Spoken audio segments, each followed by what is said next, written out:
Okay, folks, it's your buddy Mike Messier. You probably don't even need to wear this hat, but I am. Such a pleasant, God, such a pleasant day. Austin, Texas. Just saw a nice movie, a classic, When Harry Met Sally. Hard to believe this movie was made in 1989 because it is so timely. It's timeless, okay? If you've never seen this movie, I would suggest you go see it. I got to see this thing on the big screen, which is nice. But of course, it's probably on all the streamings and all the whatever the fucks. Actually, if you haven't heard of Hoopla, Hoopla is an app that you can get like a lot of stuff for free. Probably this movie's in there. A lot of material in your public library system, if you know what that is, you can get for free on Hoopla. Not everything, but a lot of stuff. So word to the goddamn wise. So let me, I don't know. I mean, I'm assuming you've seen the movie, but maybe you're a younger person or you haven't, maybe you just haven't seen this movie. And you want to know, gee whiz, Mike, is the hype worth it? This When Harry Met Sally movie.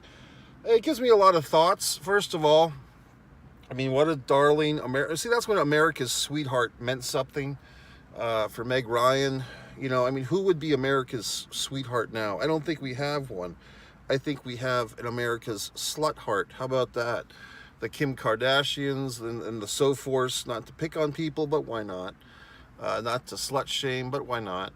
I mean, is there anyone that you could say, gee whiz, this person, I mean, maybe fucking Sandra Bullock 20 years ago, I don't know. I mean, who the fuck knows? But in any event, Meg Ryan, so lovable. The curly hair is kind of interesting. Billy Crystal, whatever fucking happened to him? When you see Billy Crystal, I mean, the guy, I listened to his book on tape a couple of years ago. I'd like to see more of Billy Crystal. He did a movie a few years ago with someone of popular, someone who's kind of popular, kind of hated, this comedian. They did a movie together, but I'd like to see more of Billy Crystal. I think the Oscars went downhill when he stopped hosting. I think Billy Crystal was like a guy, he puts on a fucking tuxedo, he comes out, he's chipper, he makes people feel good about themselves, good about filmmaking, good about Hollywood. Light-hearted jokes, song and dance man, makes you feel good. But not a kiss ass like a Jimmy Fallon type, who's just whimpering and always just coddling. Billy Crystal was just a real sharp fucking entertainer. And I think we need, I don't think he's that old. I think he could just come back and do his thing. I would think about Billy Crystal, it's like this movie, When Harry Met Sally, I really feel it's like the spiritual predecessor in some ways, in many ways, in so many ways, to the Seinfeld show, the Seinfeld Chronicles, later just Seinfeld. That New York kind of shticky, quick dialogue, humor. The Sally and Harry relationship is not too different from Elaine and Jerry on Seinfeld. Also, when I think of Billy Crystal, like this was kind of the guy that was like the Tom Hanks guy before Tom Hanks was Tom Hanks. And, Meg Ryan was kind of the transitional co-star for those two, or, co-lead, not that she's their surrogate or their support system. But if you think about it, Meg Ryan, Tom Hanks, Sleepless in Seattle, I mean, couldn't that have been Billy Crystal in Sleepless in Seattle? It kind of seems like Tom Hanks kind of took over these roles, and then Billy Crystal did something, I think, called Forget Paris, which was kind of, like the same type of romantic comedy shit. But did Billy Crystal and Meg Ryan ever do a movie with each other before or after When Harry Met Sally? It kind of feels like they should have. I mean, maybe they didn't want to feel like they were trying to reunite the fucking Harry and Sally chemistry, but I mean, what else are they going to do? I mean, I can't think of them doing another movie together beyond this, but I wish they had. I don't know if it could have matched it. I mean, but I guess you didn't. Well, the other thing that I get from this whole experience of watching this movie is like life is just so fleeting, folks. I mean, you look at the people in this movie. Carrie Fisher, she's no longer with us, but she was very good in this movie as the friend of Meg Ryan's character, and she ends up with Bruno Kirby. Bruno Kirby is like one of those 80s, 90s guys that's kind of gone by the wayside. Like, he used to be like the Rob Schneider to Adam Sandler. Like, Billy Crystal would always throw with this Bruno Kirby a bone, whether it was this one or City Slickers, whatever the fuck happened to Bruno Kirby. You know, like, is he still with us? I think he is. I mean, I haven't heard anything, but life is fleeting, folks. It also seems, in my humble opinion, you know, I think life was just more enjoyable without some of our modern conveniences. Of course, how would you modernly, conveniently enjoy my film review without this phone that I'm using? So hypocrisies abound. So, you know, these instruments that we use, you know, they affect our retention, they affect our attention span, but yet here I am using this wonderful smartphone for your enjoyment of my review. You can't really, I mean, how do you criticize this movie? I mean, the only kind of unturned thing in this thing, the documentary sort of style, like basically you're seeing all these couples, all these elderly couples for the most part, are discussing their marriage, and then we cut to, and that's kind of like the time breaks for the story, which takes place basically over 12 years and 3 months with these two, Harry and Sally. They go from college in Chicago, 1977, then they go to New York. And I do give them credit. I mean, they're great actors. Obviously, the two of them, I don't know how old they were when this movie was filmed. I guess somewhere between 35 and 40. And they're basically playing characters from age 20 to 30. I mean, I think Meg might have been 5 or 6 years younger than Billy Crystal. But they're playing characters with a 12-year lifespan, and they're not doing major... They had no fucking CGI. It's just actors acting well. And I think they did give Billy a bit of a hairpiece for his 20-something, which looked pretty good. I mean, the two of them as college students, it's good that we don't harbor in there for too long because they don't really look like they're 21 years old, you know, recent college graduates. They do look a bit older, but, you know, it's a movie, so we go with it. The infamous and famous deli scene will have what she's having. What a mic drop. As you probably know, that's the director, I believe, was it Rob Reiner who directed this thing? Meathead from All in the Family. That'd be a good show. Alice in the Family. If you took, you know, Alice and Vera and Flo and Mel from the sitcom Alice and put them in with Archie Bunker and Edith and had like Alice in the Family. Like you had Alice like moved, like not even like they had Mel's Diner next door to Archie Bunker, but they just moved all these crazy characters, you know, into the All in the Family house. Wouldn't that be a fun show? Alice in the Family. How about that, Norman Lear? Let me, is he still alive? I don't even know who's alive anymore. I mean, Christ. I will say this, seeing a movie like this, which was made in 1989, and they're making all these references, I guess, to Bogey and Bacall and Casablanca, and, you know, every generation references shit from the prior generations, like, oh, you know, and when I was a young man growing up in the game, coming up in the game, as they say, who's they, them, they would often, you know, cite these old black and white movies. Like a lot of, when I was growing up, I'd always see Jimmy Durante impersonations, but I really didn't know who the fuck Jimmy Durante was, you know what I mean? You'd always see like these references to Casablanca, play it again, Sam, and you weren't sure what the fuck was going on. So then as you get a little bit older and you dig through and you find out these source materials. But with kids these days, with the turnover so quickly, you know, I mean, is Kylie Jenner, is she like a reference point now? Like, are we referencing her buying a Pepsi for the police officer at the Riot commercial? Is that a cultural tipping point, or just nobody gives a shit but me, apparently? So all these things, and there's so many things, you know, pop culture is fleeting, culture in general is fleeting, life is fleeting, everything is fleeting, you know, and I compare and contrast, you know, I did see Meg Ryan's David Duchovny movie recently, and, you know, I mean, God, I mean, nobody stays young and beautiful forever, right? But I mean, I, but I like, I like this movie. I mean, it's just a classic film. It's a wonderful film. It's basically an instant classic. And I think the sound clip of "Can men and women be friends?" I mean, there's a lot of shit in this movie that's just stand-up comedy material that Billy kind of takes from his stand-up act, because there's like parts of this movie where it's like, okay, Billy's just going into a routine. I believe at the time Roger Ebert took issue with the Ethiopian restaurant joke that's in this movie, but it's like, hey, that's part of the character. The character has a dark side, as they say. And I think that's one thing Billy Crystal in general is good at. He's good at showing all of humanity. Like we do have these cryptic jokes and these dark sides, but he doesn't go too dark. You know what I mean? But anyway, I mean, I like the movie. It is one of those deals where you kind of wonder, oh, here's people coming.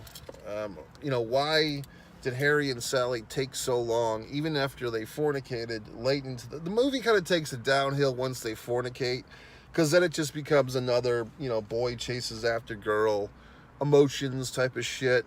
I mean, but we wrap it up soon thereafter, which is good. But how can you not love Sally? How can you not love Meg Ryan as Sally? What a role. Great performance. I don't think anyone could have done it better. I mean, I think the perfect matchup. I don't think Hanks could have played Harry better. I don't think Julia Roberts, could have done Sally better. And in fact, I don't think Julia Roberts was even famous until another year after this with Pretty in Woman. And she was probably, 5 or 6 years younger than Meg Ryan, so it wouldn't look too right with her and Billy. And she's so tall, Julia Roberts. So anyway, I just like the movie. I'm glad that no one's ever tried to make a sequel of it or a remake of it. Can you imagine if they try to take some shitheads, Sydney Sweeney and whoever the fuck, whoever. I can't even think of any asshole that could pull this off. You know what I mean? But I like the movie. Blah blah blah. A lot of good stuff. A lot of good speeches. Billy, I love that little wrinkle in your fucking eyebrow. Whatever the fuck. So, I'm being distracted right now. I mean, I don't want to exploit anybody, but I have to say that when I went into the theater, the ticket taker for my phone app, because I use my phone app, was a as they might say, a little person, and I always feel like I'm going to have a good day when I interact. Like, I don't want to be exploitive, but I just feel like if I encounter a little person, like, I'm going to have a good day. Like, it's a little sign of luck for me, and I guess those folks, they could say, hey, if I encounter a tall person, I'm going to have a good day. So every day could be a good day for them. See, that's dialogue. There's a few things about this movie I didn't like. When Bruno Kirby's character says, I'm a writer, I know dialogue. Like, how does some of these things in this movie work is like, the dialogue is so quick and back and forth, and the music is a good contrast, because you've got the Harry Connick music. He was a big thing in that era. He was a big thing, like a nostalgia guy, like a retro guy, the big band sound and all that crap. And then you've got, it had to be you, whoever the fuck that was. I don't know who the fuck sang that. I mean, was it the guy with the blew up the cheeks and the trombone? Was that him? But I mean, you have all these like classic kind of love songs that are kind of slow and melancholy. And then you have the witty back and forth dialogue. You would think, well, this movie, it's all talking, it's all dialogue. This is not going to be a big budget. But if you think about it, they do have NFL footage from the Buffalo Bills. They're shooting, I believe it's actually New York City, so I'm sure they had to cut off some streets and some locations. There's a guy in a cowboy hat walking around now with a dog. I am in Texas, so you see things. Anytime I see someone walking around with a cowboy hat, I kind of think like they're rich or famous. Like, you know what I mean? Like, shouldn't that be reserved for rich and famous people to walk around with a cowboy hat? You know what I mean? But I guess here in Texas, it's expected. You know what I mean? You're supposed to walk around with a cowboy hat. So, I mean, I've seen a cowboy, I've seen a little person. I mean, this is This is an all-star day for me. There's a Bath and Body Works with somebody coming out. Very exciting. Before the movie, I was trying to get some yogurt into my system, into my chest, my stomach. I like to eat yogurt first thing in the morning. I'm here in Austin, Texas for this film festival. I do not have my own personal refrigerator. I don't know where anything is. Austin's very difficult to drive around. So I find this movie theater first, and I'm like, hopefully there's a grocery store near it, and there kind of was. But it's this thing called Fresh Market. It's basically Whole Foods, same type of operation. Fucking huge, cavernous place. Has this giant, and everything's bigger in Texas, this giant cafe. I mean, huge, like the size of maybe 200 people can sit in this thing. And I'm just looking for a fucking thing of yogurt because I'm like rushing. It's 12:01. The movie's supposed to start at 12:05. And the fucking store is so big, and there's so many goddamn people in this Fresh Market walking near me, just people walking and furiously walking, and I'm like, I just need some space from you assholes. Like, all you people that know where you're going, go there, and I'll just patiently walk and look for the fucking yogurt. Point is, I couldn't find any fucking yogurt, and I didn't want to ask anybody. I didn't want to talk to anybody. And some asshole guy was like, I could hear his little footsteps. Like, and this guy was not a little person, so it would have been more fun. He was like 5'8", and just like walking like very, furiously behind me, that he's upset that I'm, moping around the goddamn aisle looking casually for yogurt. I'm still waking up at this point. And eventually I just said, to hell with it. Like, I can't look for yogurt. There's too many people in here right now. There's hot chicken in the fucking things, like $5.99 for a whole hot chicken. They're very exciting. And I'm like, I'd really like to sit here and eat this hot chicken and a fucking thing of yogurt and take my time. But it's 12:01. The movie starts at 12:05. Well, shit be my sister. Guess what? By the time I got to the theater, yes, I was the only one in the theater. Regal Cinema once again. Nice reclining seat. Huge seat. Jacksonville, take note, Regal Cinema. I mean, the seats here in fucking Austin are nice recliners in this Regal. This Regal is a great cinema. And I'm sitting there. I'm the only one by myself in this whole giant theater watching When Harry Met Sally. I'm closing the doors because I don't want to hear other movies going on. I'm reclining. I'm taking off my shoes, thank you very much. I'm cracking my neck. And I'm enjoying myself like I'm the president of the goddamn United States, because I'm sitting there watching this wonderful film in my private screening room. And, I just enjoyed it. So what can I tell you? But I mean, the point is, I didn't get to have my nice meal. I just had to tell myself, hey, look, the movie's only an hour and 46 minutes. But little did I fucking know, the movie that was supposed to, said the scheduled time of 12:05, I'm used to the 20 minutes of previews in Jacksonville. You have a 20-minute gap period. But sometimes when they play these retro movies, you don't get any previews for new movies. So I just thought, well, maybe there won't be any previews. I better get there on time because I don't want to miss the opening beat of this Harry Met Sally experience. Well, guess what? The movie didn't start till 12:30. So I'm sitting there like an asshole for 25 minutes thinking I should be eating hot chicken, okay? So anyway, now I have to catch up. Now I have to go eat the fucking hot chicken. This film festival, and it's probably the same chicken that was there 3 hours ago, okay? Because I spent 20 minutes talking to you people, and now I have to go, and the chicken's been on the fucking oven lamp all day now, whereas 2.5, 3 hours ago was probably hot and fresh from the processor, wherever the fuck the chicken comes from. So now I have to go get the fucking yogurt, and it's like I have to reboot myself. But I was so tired before this movie, and I just, catching up on sleep and all these people and driving around Austin, so difficult with the traffic and the speed. Everyone's so happy to drive fast around here with these on-ramps that are so sudden, and it's so scary. So anyway, folks, that's the idea. Well, I will see you later. MikeMessier.com. Distance from Avalon. You can actually buy my fucking book. All these asshole friends of mine say, oh, gee whiz, Mike, you do so much. You write so many books. You make so many movies. Well, subscribe to the goddamn YouTube channel. Buy a fucking book. I mean, Christ. Do I have to spell it fucking out for you? Apparently I do. Do your support. Do your fucking part.